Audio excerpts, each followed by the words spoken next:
Welcome to Roadside Notes. I'm Christopher, the Route 66 chaplain, and these are the readings from the Faith and Good Courage Journal found at faithandgoodcourage.com. As always, stories from and for the road, a little grace for the miles ahead, and reminders that hope still travels with us. This is entitled Feed Somebody. It's from my journal, January 22nd, 2026. Feed Somebody is more than a slogan. It's a way of seeing.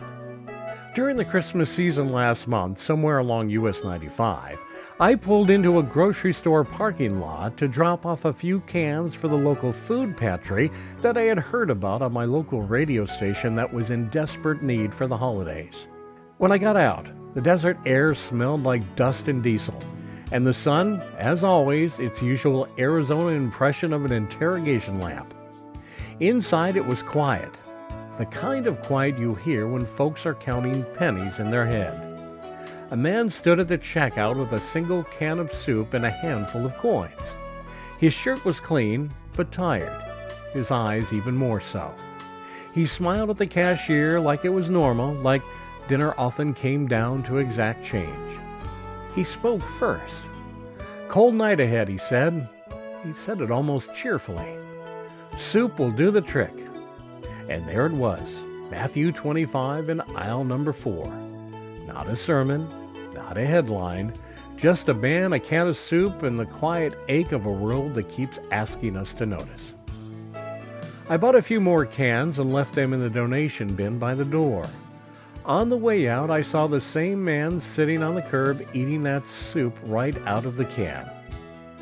I wanted to say something clever, something comforting, but all I managed to say was, "You okay?"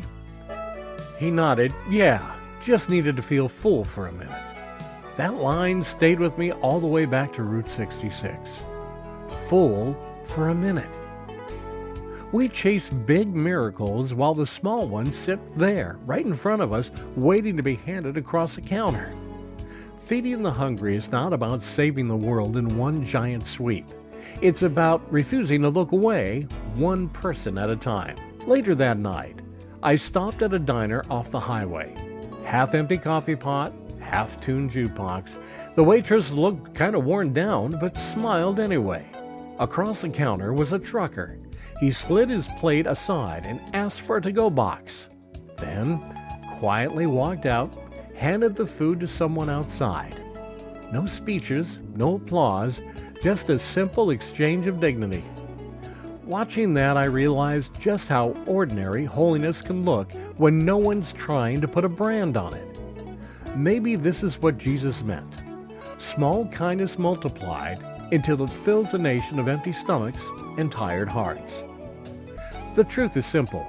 When Jesus talked about sheep and goats, he was not dividing pews. He was measuring compassion. Maybe the test is not whether we believed enough, but whether we noticed enough.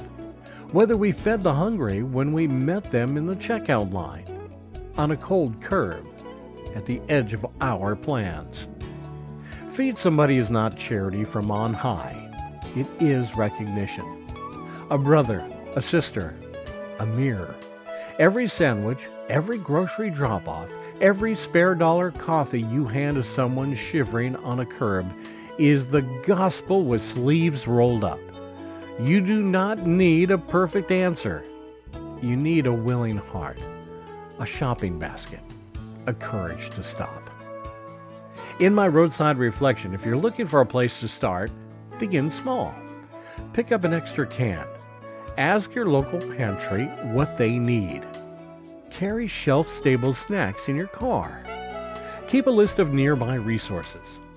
Feed with food. Feed with kindness. Feed with intention. Hunger takes many forms. Love fills them all.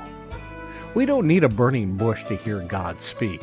Sometimes He's whispering from the checkout line. He's sitting on the curb with a can of soup. Feed somebody.